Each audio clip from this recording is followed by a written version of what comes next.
Abdurrahman Syed साहब, कुछ दिन पहले आपको जश्न हिंदुस्तान की 88वीं सालगिरह पर एक अवार्ड से सम्मानित किया गया। सुनने में ये आया है कि ये अवार्ड आपको अपनी करियर में, पॉलिटिकल करियर में साफ सुथरी और शफाफ सियासत करने के बिहाफ पर दिया गया। इस विषय में क्या कहेंगे आप? देखिए, सबसे पहला शुक्रिया कि आप इस बारे में इस मौजू पर बात करने के लिए यहाँ पर आए। और मेरा पॉलिटिकल करियर शुरू होता है 1995 में। I was nominated by the Mumbai president. Mumbai, south Mumbai का कन्वीनर के हिसाब से मुस्लिम लीग का मुझे नॉमिनेट किया गया और मैंने मुस्लिम लीग का झंडा यहाँ पर लहराना शुरू किया। और उस वक्त से लेके आज तक जो है बहुत सारे मौजू, बहुत सारे मामलात हुए। और क्योंकि लोग सियासत को अजीब सा अलग समझते हैं और बहुत सारे ऐसे इश्यूज़ आता है, किसी का काम करना, किसी का प्रॉब्लम सॉल्व करना, तो लोग ये समझते हैं कि सियासत में हमेशा हर चीज़ पैसा लेकर के होता है। मेरे ऑफिस में भी बहुत सारे लोग आते हैं, हमारा ये काम कर दीजिए, हम अगर चाहिए तो इतना पैसा दे देंगे। मैं लोगों से कहता हूँ कि मैं भाई ये काम करने का मैं एक खिदमत खल्क़ के हिसाब से कर रहा हूँ और मैं ये सब काम करने का पैसा वैसा नहीं लेता हूँ। मुझे कहीं मरतबा कुछ ऑफर्स भी आया, सब कुछ है, लेकिन मैंने कभी भी मेरे दामन पर एक दाग लगने नहीं दिया। मेरा सिर्फ़ और सिर्फ ये है कि जो भी मैं कर रहा हूँ अल्लाह देख रहा है और इसका अजर मुझे अल्लाह से मिलेगा।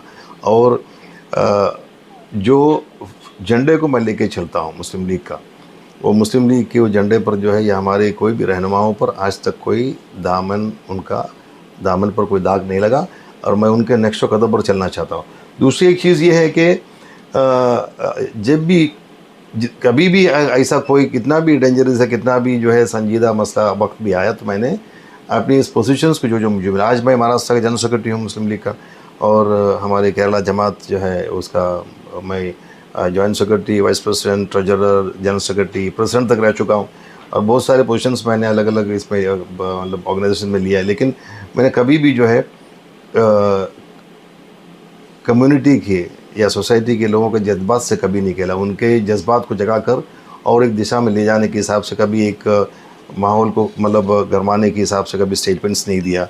और बहुत ही रिस्पॉन्सिबिलिटीज़ है जो हमने हमारे रेवर्ड लीडर्स, जो हमारे रेस्पेक्टेड लीडर्स ने जो हमें सिखाया, उनसे जो देखा, हमेशा उसी नीयत से, उसी दिशा में, अच्छे मतलब ख़यालात के साथ में हर चीज़ को निभाया और कभी भी जो है अपने दामन पर एक दाग लगने नहीं दिया। मैं समझता हूँ कि 95 means 28 years in Muslim league. और मैं समझता हूँ कि आज तक कोई भी अगर उंगली उठा करके मेरे तरफ उठा करके जो है कोई बोल नहीं सकता कि कभी भी उनका छोटा हो या बड़ा हो या कोई भी मसले में, बहुत सारे ये सब यहाँ सब तो हर काम में कमीशन से हो, ये अलग अलग तरीके से सब होता है, लेकिन आज तक जो है 1 रुपया किसी से लिया हुआ कोई उंगली उठाकर बोल नहीं सकता है।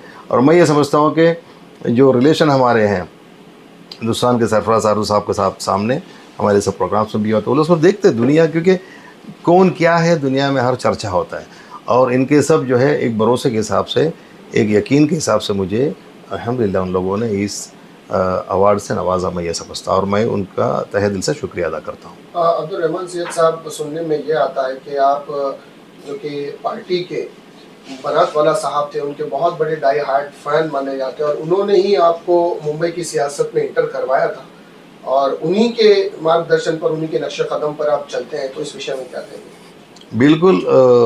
पहले बार जब मैं कन्वीनर बना ना साउथ मुंबई का, उसके बाद में जब मैं आगे बढ़ा तो जो है सबसे पहला मुंबई जनरल सेक्रेटरी बनात वाला साहब ने ही मुझे नॉमिनेट किया था और उनके साथ में इतने बड़े लीजेंड के साथ में कई साल साथ में काम करने का भी जो है मौका मिला, उनसे बहुत कुछ सीखने का मौका मिला। और बनात वाला साहब के बारे में सभी लोग जानते हैं, 35 साल तकरीबन 7 बार केरला से लोकसभा सीट जीत कर वो गए, हिंदुस्तान के पार्लियामेंट के अंदर अक़लियतों के आवाज़ बने।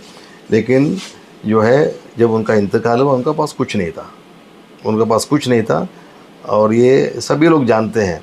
उन्होंने कुछ मतलब आज एक कॉरपोरेटर भी बनता है लोग, ये सभी को आम तरीके से मालूम है, किसी को इसमें बुरा मानने की ज़रूरत नहीं है। कॉरपोरेटर भी बनता है तो लोग 3-4 महीने में करोड़पति बन जाता है। लेकिन बनात वाले साहब ने 7 बार पार्लियामेंटेरियन बनने के बावजूद भी उन्होंने पूरे हिंदुस्तान के काम की आवाज़ बना, लेकिन उन्होंने कुछ 1 पैसा कभी करप्शन नहीं किया। हमारे दूसरा जो है हमारे मतलब शेख महमूद ख्वाजा साहब है, केरला का CM बना, डिप्यूटी सीएम बना, कई साल एजुकेशन मिनिस्टर बना, वो he is called the father of education in Kerala.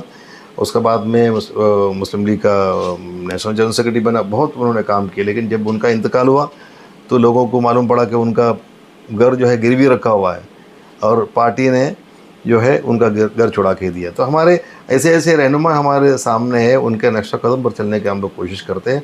और उनसे जो सीखा है हमने, हमारे लिए जो दुआ मिलते हैं किसी का काम करके, हमारे लिए काफ़ी है। बाकी हमारी रोज़ी रोटी हम खुद कमाते हैं, इसी के ऊपर हमारी ज़िंदगी चलता है। और इंशाअल्लाह और एक बार मैं तहे दिल से हिंदुस्तान अखबार को, सरफराज साहब को और पत्रकार विकास फाउंडेशन को तहे दिल से शुक्रिया अदा करना चाहता हूँ कि उन्होंने उनका नज़र ने मुझे पहचाना और उन्होंने मुझे इतना बड़ा इज़्ज़त दिया। क्योंकि आज के इस सियासी दलदल में जो है किसी को साफ़ सुथरा सियासत के लिए एक अवार्ड मिलना मामूली बात नहीं है, और मैं इसको बहुत बड़ा अचीवमेंट समझता हूँ। और इंशाअल्लाह और एक बार तहे दिल से उनका शुक्रिया अदा करता हूँ।